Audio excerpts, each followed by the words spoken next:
Hey, everybody, welcome back to the Particle Accelerator Podcast, where we talk to future thinking business leaders about how to grow their business and accelerate their team. I'm here today with Shane McDaniel. Shane, would you introduce yourself? I'd be happy to. Thank you, Benjamin. Shane McDaniel, Chief Information Officer for the City of Sein, Texas, just south of Austin, a little east of San Antonio. Been here about 8 years, about 30 years altogether, working in technology in the government sector, most of which on the federal side, the last 10 years in local government, a few years in private industry as well. Awesome.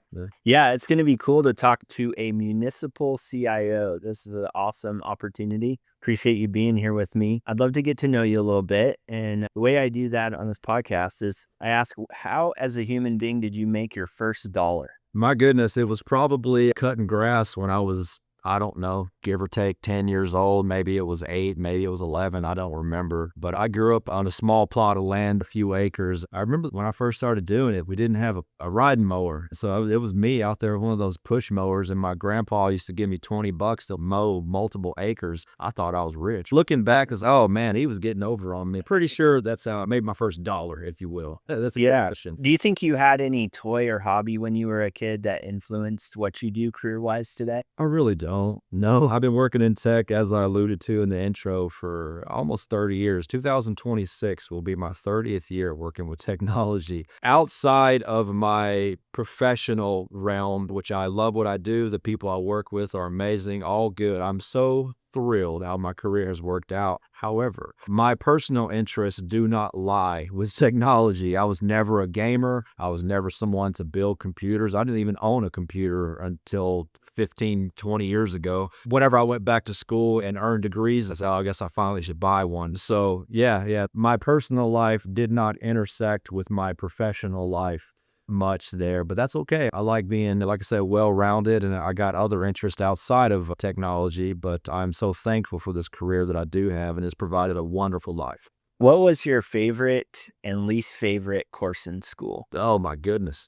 Least favorite, I can definitively give you that one. Those goddamn relational databases. I had one relational database course in my undergrad degree and one in my graduate program for some reason too. And I always felt like I missed something on week 1. I struggled to get that stuff to work for the rest of the course. I would recruit my friends. I was friends with DBAs, and they'd be like, "You're ridiculous. Why don't you understand this?" Something just didn't work for me in databases. My favorite courses, my graduate degree was actually a concentration in project management. I like seeing things through, that sort of tangible thing of doing a super cool network rebuild or radio infrastructure upgrade or any one of the number of super cool things you can get your hands on working in technology. So I'll offer that up as my favorite course. That's cool. Yeah, I remember my first job. I was still in college, and I got a job with a dot-com bubble consulting firm that was building like an e-commerce platform. We had to load all of the inventory for the e-commerce program, right? They got to have items to sell. Highly relational database. I had to figure out how to insert data by hand, like hand crank it. I got this kind of like death by trial by fire on relational databases because I had to think in terms of those tables. How is the size table going to relate to the items, and make sure that there weren't any data holes so that it would pull up right in the software.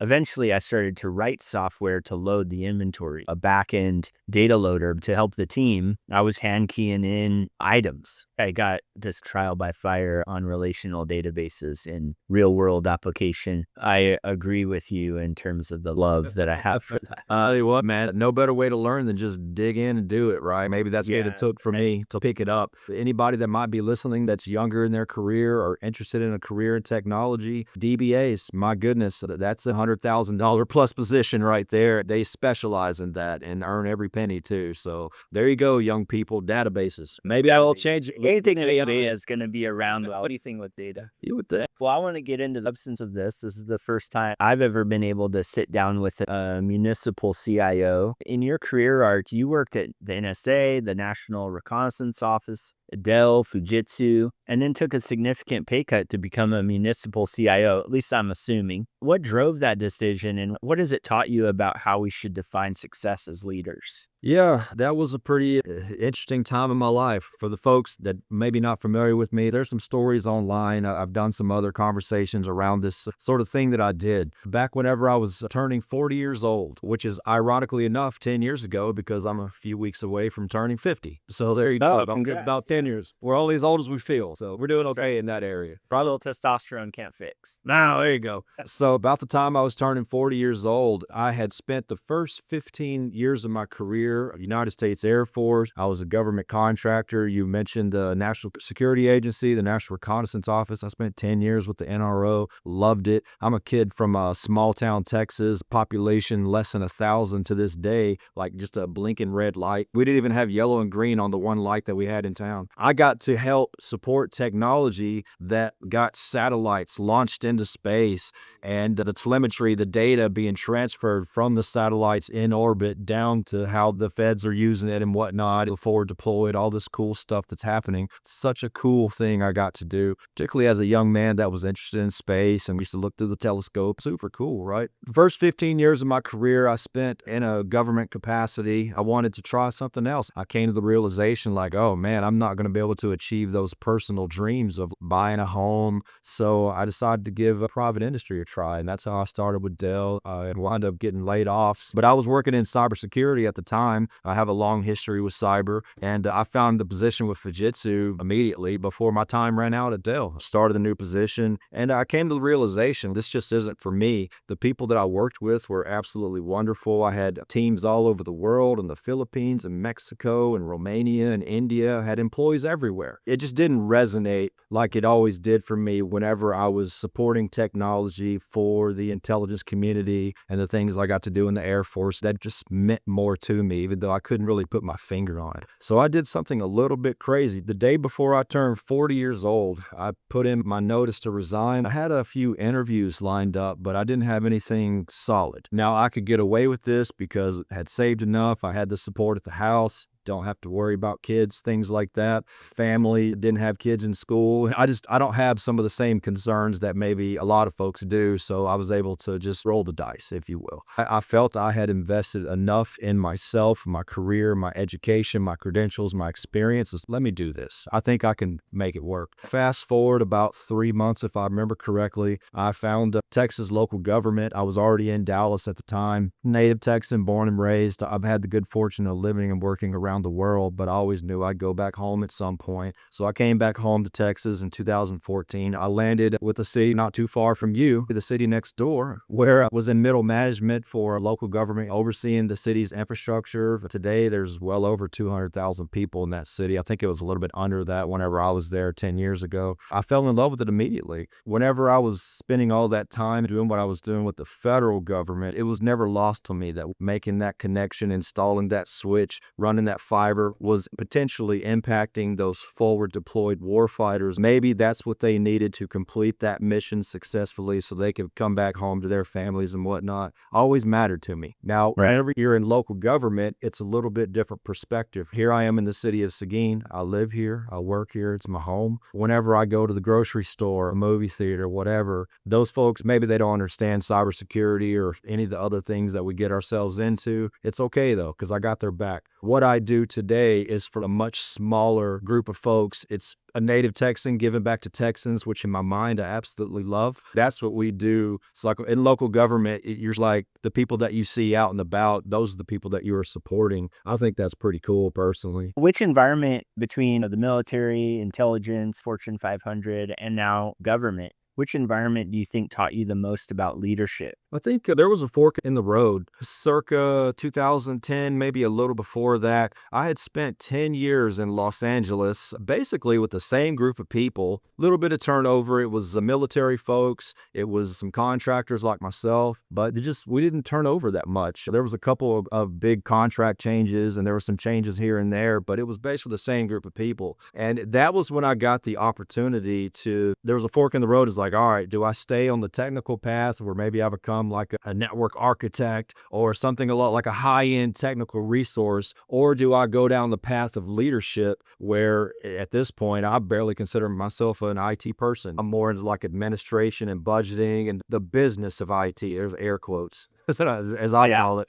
So it really began with the federal government, and that environment had more to do with the people around me. We were like a work family. We were all from different parts of the country, and we were all just there in LA together, El Segundo, right by the beach, living our best lives. I was in my 20s and 30s at the time. That was where I was given that opportunity, and I just ran with it. And lo and behold, my early to mid 30s, I got an opportunity. Basically, one of my mentors talked me into taking this position, like a director position, but without the budgeting aspect up in Northern California. These positions, there was only a handful of them across the world. For whatever reason, they asked me to do it. I was dragging my feet, but it was a mentor that actually talked me into it. It's like, man, this is a game-changing opportunity. I think you should take this. I rolled the dice, and I haven't really looked back, to be honest with you. I just went down that path of leadership, and thankfully it worked out okay. Yeah, that's cool. You manage cybersecurity operations, protecting 50 enterprise accounts at Dell. What's the biggest gap between how boards think about cyber risk versus how they should? My experience in the private sector has always been that after an incident, the budget goes up. Not before, but after. And I'm just interested in what you're finding in terms of the way, boards, the people who are really making the decision, think about cybersecurity risk versus how they should. As you were asking that question, Benjamin, I was actually thinking of exactly what you referred to. You were basically saying awareness is what I was hearing. The awareness of those senior leaders, and with that awareness, the knowledge and support that leads to funding for resources, time, tools, what have you. So maybe I would take that awareness and parlay it into communication from a position like myself. To me, the onus is on me to proactively communicate these things in a way that can be received by a non-technical person, whether that's leveraging data and cool graphics and charts and whatnot. Maybe it's more one-on-one kind of casual conversation. I personally believe one of the reasons why I've had some good success in local government, particularly here in the state of Texas, as I alluded to, I'm a native born and raised. I understand the culture here substantially well because I am the culture. I can have those conversations with council members, my department head peers and whatnot. We have great support, thankfully, for cybersecurity and many other things here in the city of Seguin that might be a bit of a struggle for someone that there may be a communication gap or an awareness gap. So that is something that I have the good fortune of here in the city of Seguin.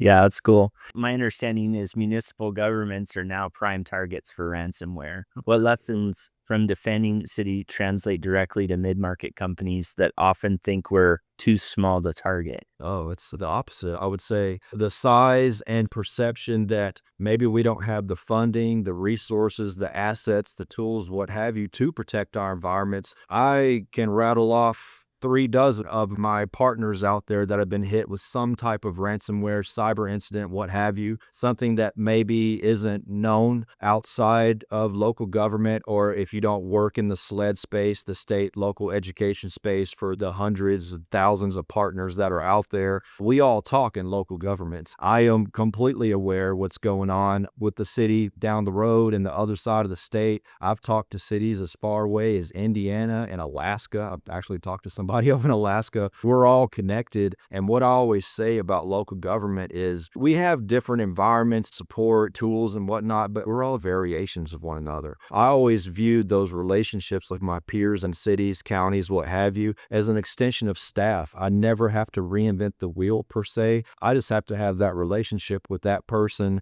to where I can pick up the phone and, like the city next door, they do a lot of wonderful things over there. Be like, hey man, we're going down this same path that you guys did a couple years ago. Can I come over and buy you lunch, and can you give me some lessons learned and stuff like that? That our local government is very collaborative, which is in direct contrast to private industry, and understandably so, right? Right. Yeah, that makes sense. I recently helped with an incident where a small independent single person bookkeeper had gotten infected. The attacker was being really patient. They were sitting in that inbox just waiting for invoice requests or collections requests, and then creating false domains and impersonating CEOs and just trying to do whatever they can to re-guide funds to their bank and their invoices versus the invoices that were genuine. Fortunately, we were able to identify the point of intrusion and get everything adjusted, but not without a lot of embarrassment and reputational harm. Maybe that's a question for you. What is the risk factor of a municipal government? What are they protecting? For us, data is a big one. And so like I have my private network here. We got the full boat of different tools, the IPSs, the firewalls, the IDSs, the layers on top of the email. I track about 50 data points for the city. Some of the numbers might surprise you. The business email compromise scams or impersonation attempts,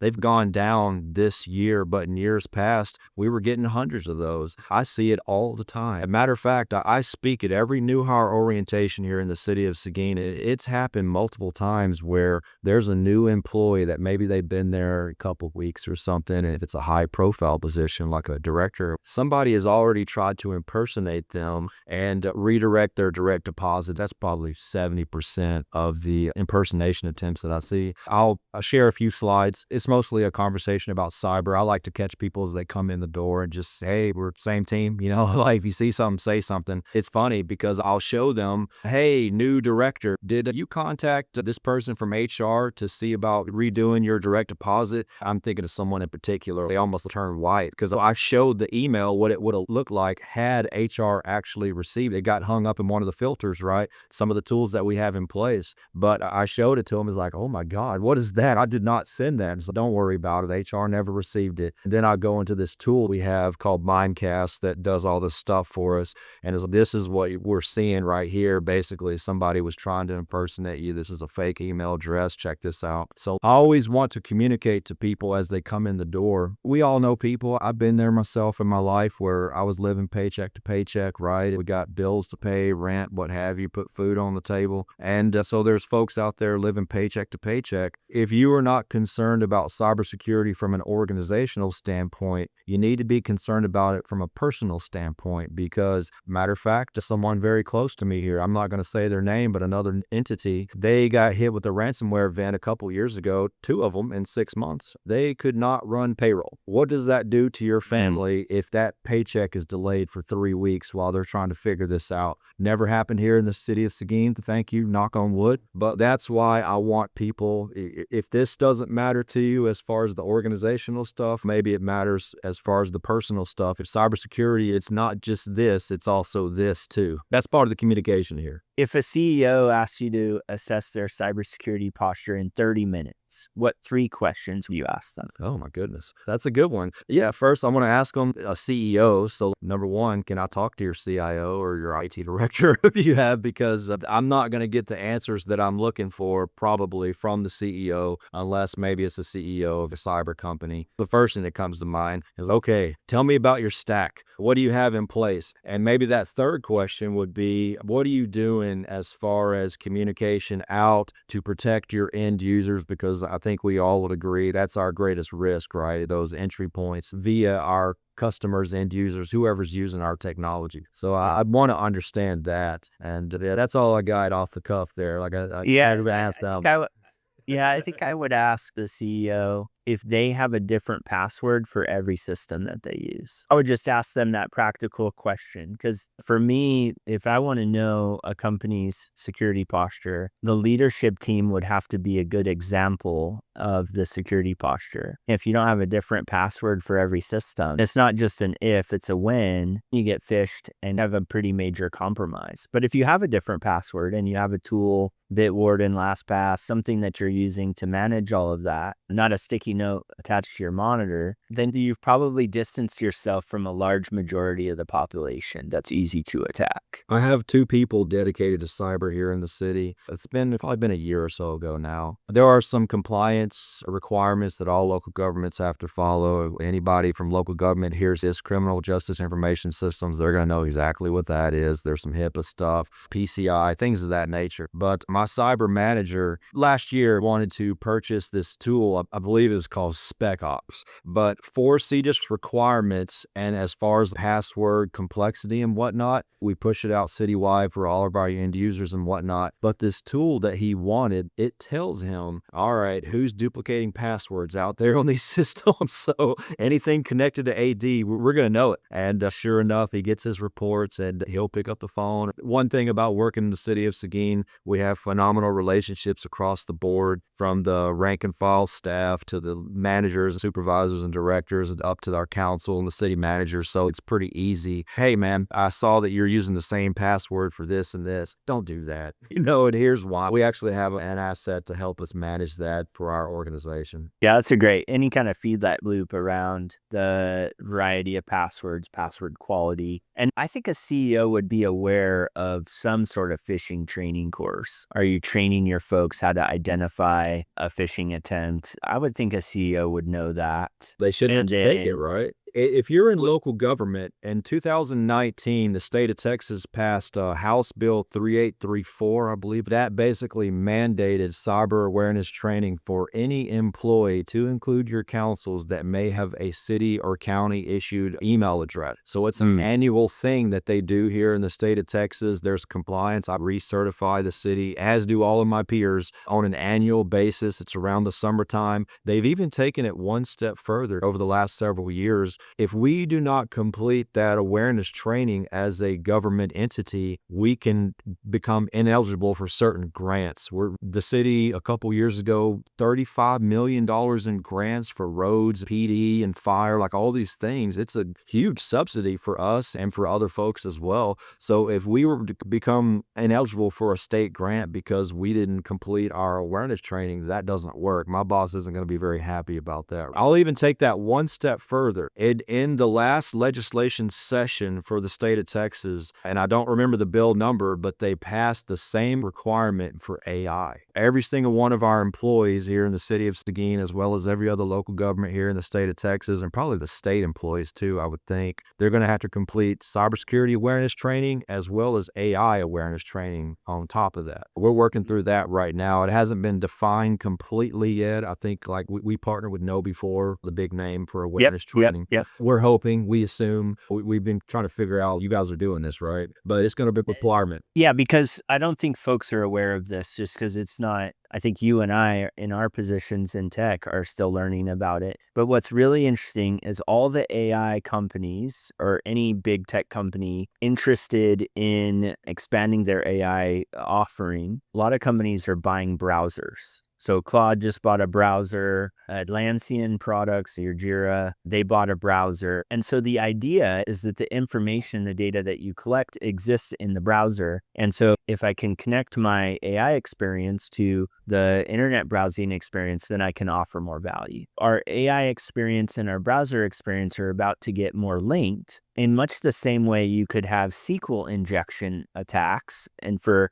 folks that don't understand, that's just being able to get through the website into the database by hacking. And so SQL injection's been this big security risk for a long time that we have to monitor software for. But now there will be AI injection attempts, which will be like white on white text or embedded prompt into the websites. So you see a phishing email or an email, you click on a link, it goes to the browser, that browser is connected to your AI prompt, and now all of a sudden they have some sort of advanced control or they've been able to collect information. It's really interesting that the next wave of AI tooling is about connecting the browser to the AI and integrating those. But then now there becomes this new opening of a whole category of cybersecurity, which will be prompt injection. So I'm fascinated by that. I don't know if that's come across to you, but you mentioned the AI training. I thought it was a good segue to this whole new wave of cybersecurity risk that we're going to be dealing with. That's the ebb and flow of what we do. I can't say I've had that conversation yet as far as the cybersecurity potential ramifications and the things that we're going to have to grow into, become aware of it. But you're absolutely right. If not that, it's going to be something else. And that's really just what it is, working in a very general sense, is cause and effect, essentially. We'll do the best we can with what we got. That's all we can do. That's right. That's right. You inherited some legacy systems that's in Seguin. It didn't come all modernized and whipped up. And I saw from your profile that you had to modernize. We do a lot of application modernization initiatives. What's your playbook for transforming infrastructure without blowing up the business? Do you have some guiding principles that you use there? Everything was legacy when I showed up here in March of 2018. I'm the only CIO the city's ever had. I'm the only director of IT. The city knew growth was on the horizon, and it didn't take off right away, but it's certainly taken off now. What I mean by growth is population increase. I'm in the San Antonio, Austin region, one of the fastest growing areas of the country. The city of Seguin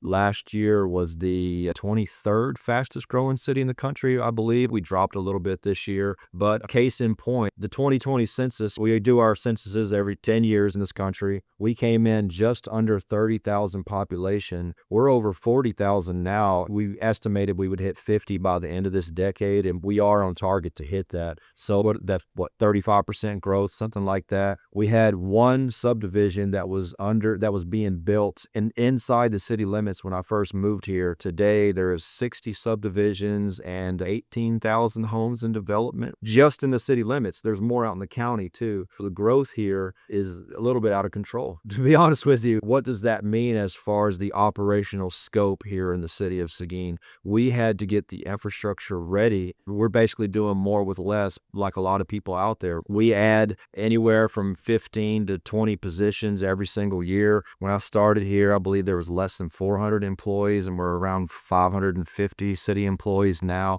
More police, more fire. We're a full service city, so we have water distribution, wastewater, electric distribution. We have a local government corporation that we resell water to neighboring cities that it's a separate entity, but we basically treat them like another department. They have their own infrastructure, everything. They have their own special needs. There's a lot going on here in this little city that is growing rapidly. We had to get the infrastructure ready, and my approach was to just identify those opportunities, and I handle all the budgeting here in the city of Seguin for technology. Every single year, I have my roadmap. It's 5 years out, and sometimes we follow that roadmap to a T, and sometimes we got to swap things around. It's based on need and priorities. Over the years, we addressed every single piece of infrastructure in the city, from the network itself to the fiber ring, radios, wireless, telecom, everything, and we seized every opportunity we possibly could, whether through grant funding or reduced costs because of certain factors here in the city, just whatever. It was all like a learning curve to try to take advantage of the opportunities bestowed upon us, and then we ran with it. I have a phenomenal team here. The team has more than doubled in my time here. We're at 15 staffers now. It was 7 when I first started. We stood up an enterprise GIS team as well. Roll with the punches, and I always think about it in this sense. I learned this cliche not that long ago, even though it sounds like something that's probably been around forever, Benjamin, is if you're lost in the woods, surrounded by trees, or maybe it's dark out or foggy or what have you, how do I find myself out of that maze? And what you do is you just take a step, and you take the next one and the next one, and eventually you find out where you're going. You find your way out of the woods. And that's how I would explain our approach to addressing our legacy infrastructure. All of the projects, we've invested millions of dollars in the technology stack here, and dealing with cybersecurity and all those other things that we got to deal with. That's really what it was. Every year we do our budgeted. I like to say I throw everything against the wall and see what sticks. I get anywhere from 4 to 7 capital projects approved. We attack it, which, to the best of our ability, we knock them out, and then we line up the next few projects. It's fun to me to be able to do these things. I think it's cool, and we're certainly proud of the things that we've accomplished here in the city. Yeah, that's cool. Government IT is often stereotyped as slow moving. How have you created a culture of innovation inside bureaucratic structure? And what can private sector leaders learn from those constraints? I think it's mutually beneficial. There's plenty that we could learn from private industry on the government side as far as efficiency and things like that. And I do think there's opportunities like vice versa. So I think that what could be learned as far as the government is like one thing, we worked with over 500 partners since I've been here to deliver all sorts of technology, all levels of technology, software, AV, you name it, network, infrastructure, what have you. And the most value, my closest partners of those 500, maybe 15 of them have my personal cell number. The relationships became more friendly over the years, and those are the folks I typically go with. I have an issue or I have a need. It's one of those 15 that I normally go to for, can you help me solve this issue, or do you sell this product, or what have you. But those partners out there that understand our budget cycles and the sort of constraints as far as there's regulations on how we purchase things, and we got to jump through hoops sometimes. It's not just us here in the city of Seguin, it's everybody. We have to meet all these requirements to potentially buy that hardware, software, what have you. So those folks that are typically dedicated to the government space understand and respect our budget. You might give me a quote for an infrastructure refresh. It might be 2 years before we get to it because it's out of my control. If council doesn't approve it or it doesn't make the cut for budget, we do the best we can to prioritize things for the city, but stuff gets cut every year. Those folks that can roll with the punches as far as the requirements that we have to meet here in the city, those are the folks that I think that could benefit the most. I heard you say a couple of things there, which are really interesting. In business, there's this build, buy, or partner concept, right? We can either build it ourselves, we can buy a company who already has it, or we can partner. In most businesses, if they're not capital rich, they have to do a lot of partnering. And it sounds like in municipal government, in your position, you just have to be really good at partnering. And what I think folks often do is they don't think of partnering as a skill. They think of building software as a skill, the skill of innovating, iterating, writing code, all of that. But partnering's a skill too. When you bring in a partner, maybe it's your CRM or a security tool, you got to understand, okay, what's your roadmap? What other things could I potentially leverage? What features are you adding? The skill of partner relationship management is a skill in and of itself. And it sounds like the budget cycle is refreshing and you're not as concerned about building IP as a private company might be. You trade that for really good partnering and then educating your partners how best to work with you, how to follow your cycle, how to wait for approval, how to propose properly. You really have to dig into that partner management. I think that private sector leaders could learn a lot from that set of constraints because you're leveraging your partners to the maximum benefit of your client, which is the city of Seguin. Yeah, you're absolutely right. We haven't really touched on this, Benjamin, but local government, this is a personal belief. There's no way to truly define this per se, but I find it to be very old school, which is perfect for me. It's extremely relationship driven. So like it's true for my city itself and our end users and our council and everything. Very much relationships are what makes this place work as well as it does, whether it's our collaborations with other cities and counties and other entities that can, maybe we help them, maybe they help us, things of that nature, but it's also true for our partners as well. I'll give you a great example. Whenever I arrived in 2018, the city of Seguin had a flat network, meaning that it was a bunch of static routes connecting one building to another. We had a little bit of fiber, but today we have 40 sites networked on our fiber ring. We have a much larger presence than you might think as far as just the city of 40,000. They have a few buildings, what have you. It's like, no, there's a bunch of them. Some of them are manned, some are unmanned as far as utility sites. Think water towers and pump stations and things like that with SCADA data. Being a network person, someone that has an affinity for fiber and outside plant and cabling, I saw an opportunity there. Oh, we need to address this.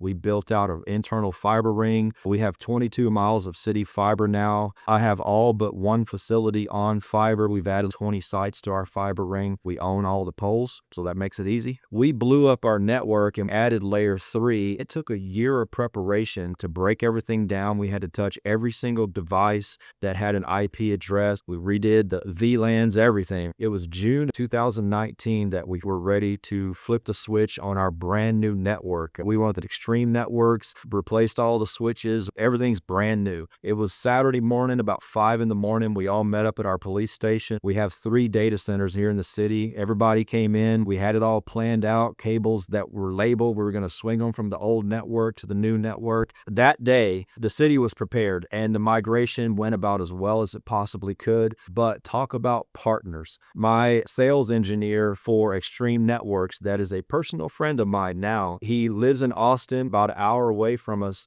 On a Saturday, he had multiple kids playing baseball and sports and everything. He came down and joined us that day. He didn't show up at 5 in the morning, but he came, 9, 10 o'clock, whatever, brought breakfast tacos, and he jumped in and helped us get to the finish line. That guy, do you think that's a partner that I can work with moving forward? You best believe it is, right? So look at the benefit potentially down the road. I shared that story with a number of my peers. I've spoken to it in the panels and things like that. If you Google City of Sein and Extreme Networks, you're going to see a lot of marketing material pop up as far as case studies and interviews and webinars. Fast forward to today, those guys have made a huge dent in the state of Texas as far as other cities and counties. They're taking business away from Cisco and HP. They have purple boxes. There is so much purple in this state, and we can't take credit for it. Maybe that would have happened anyway, right? Certainly the story, our relationship with that partner resonated with my peers.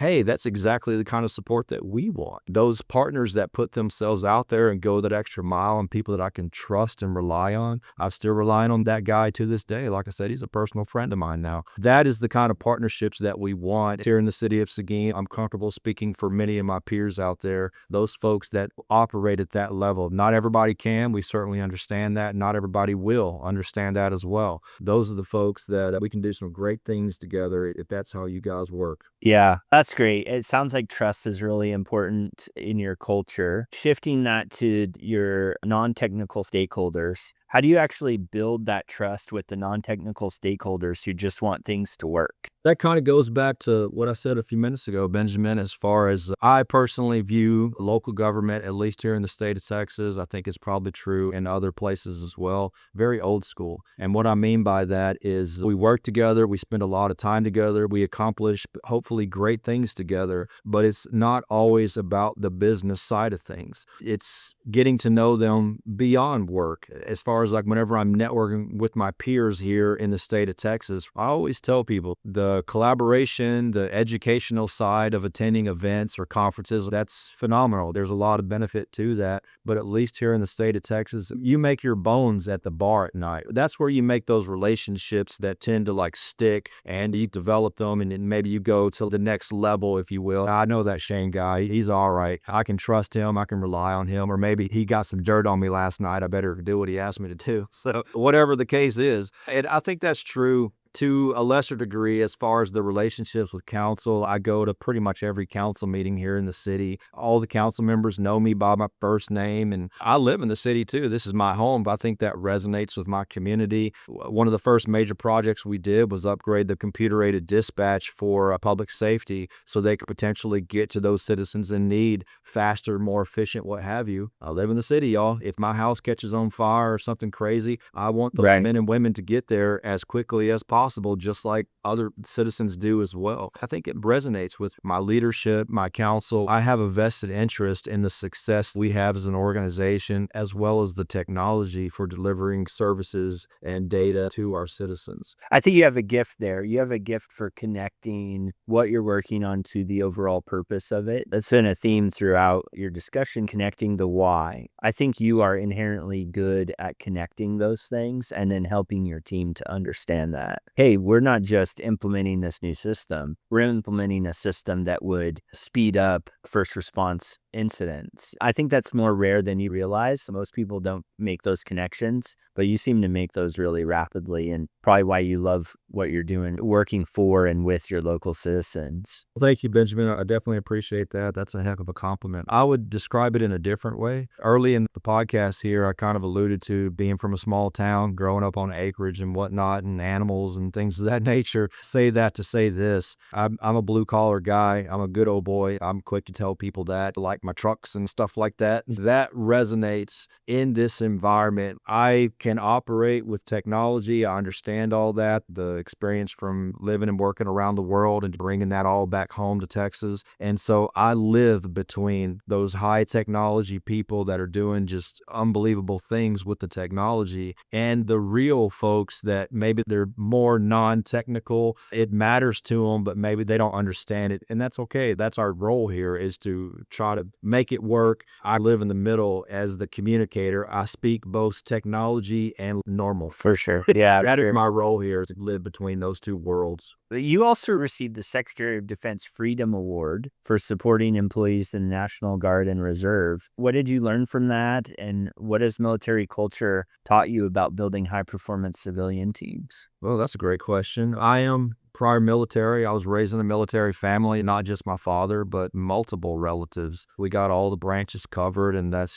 my father was a Marine too, so even more hardcore, right? So that was the culture I grew up in. I was completely comfortable in. I like to think that I was really good at being in the military myself. I was just made for it in a way. So I still to this day operate with that mindset, even though I've changed quite a bit as far as the way the world worked in that culture. It isn't directly applicable to the workforce today. So you got to adjust accordingly. Maybe I'm more military minded in this facet of what I do, but whenever I'm dealing with this individual project or partner, I have a slightly more empathetic approach. I can be different versions of whatever they need from me to bring the best out of them. That's something that I take pride in. But yeah, you talk about the awards. I got to give my city a shout out. We've won 30 awards for innovation since 2018. All kinds of cool stuff. AI, cyber, GIS, networking. I got multiple people on my staff that have been recognized as rising stars. I believe it's 15 employees of the month. There's been 17 internal promotions. I've hired every single intern that I brought on board into full-time positions, and some of them been promoted 3 or 4 times now. It's crazy. That's how we built the culture here. That's how I don't have a lot of turnover. I have a wonderful team across the hallway. I love them to death. Sometimes I feel like work dad a little bit, but that's okay. And I'm very thankful for the folks that we have here, both on the IT team, the GIS team, the council, everything. It's like magic. I'm just sitting here with I got that cauldron and I'm just stirring it a little bit, but it's all these folks that make it happen. I'm the head cheerleader, as I like to say. That's awesome. If people liked what you've had to share today, how would you like them to connect with you? LinkedIn is about the only social media that I use. I got my eye towards retirement too, so it won't be too much longer. If anybody's interested in connecting, by all means, reach out to me. I like meeting new people. I like chatting. Yeah. What kind of people right now are you most interested in connecting with? I'm always interested in the journey of leadership. I've seen it play out with my own eyes. I've been in a leadership capacity for over 15 years at this point, and it's changed. It's the dynamics and the complexities around the younger generations entering the workforce and this generation's approach to working versus that generation, and just navigating all that, because I have a team large enough where we have all of the 20s and the 30s and the 40s, and I even got somebody in their 50s on the team as well. You got to operate accordingly. Like I said a few minutes ago, I take a lot of pride and I can be that chameleon. I like personality assessments a lot. I like to leverage that. This is how I deal with this person. You got some folks on the team that you better ask how their weekend went or what they got for Christmas. And I also have people on the team, they do not want to have that conversation. They could care less. This is a job. They're here to get work done. I have to know that about every single person I work with. I'm completely good with that. That's how I operate, just to help bring the best out of everybody we have on the team. Yeah. Just how I operate with them. Yeah, we do some psychographic stuff here. A new one that I just learned about that you might find interesting is called The 7 Primal Questions. It's a book by Matt Forrester. There's a free online survey that people can take, and it takes a couple minutes. They get a response back that's one of 7 questions. Examples of the primal questions are: am I loved? Am I safe? Am I secure? Am I successful? Am I wanted? Do I have purpose?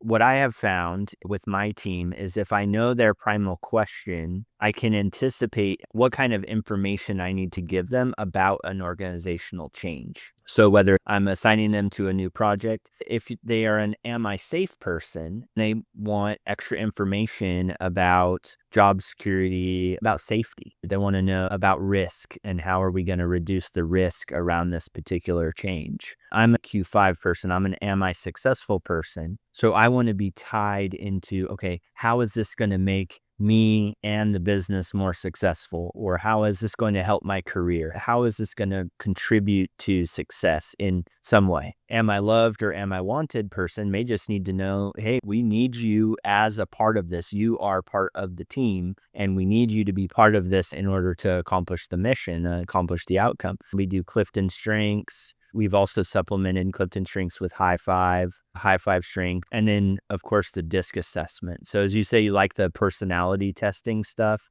I geek out on that too, because I agree with you. Adapting your approach to the person is how you treat people like people and not like tools or objects of performance, right? We're reliant on our teams that are trying to help us accomplish these missions, these outcomes. And the more we understand the right approach, what works for them, the better leaders we're going to be. So that's cool that you're interested in connecting with people on that. Yeah, I almost feel these personality assessments, how I deal with this person and that person, I almost feel like it's a cheat code. Like it gives you just a little bit of insight that will help that relationship or communication with this person or that person or what have you. I've been doing them for a decade now. We've done that with the whole team here a couple years ago, and I'm so thankful for that information. I have 4 divisions here, 4 managers, and they're all first-time managers. And so it's fun for me to carry that forward as they progress in their careers and they might have future aspirations to reach the next levels. Like, listen, this is playing chess, not checkers. It has nothing to do with technology per se, but it has everything to do with people, which is how we are successful as an organization, as a team,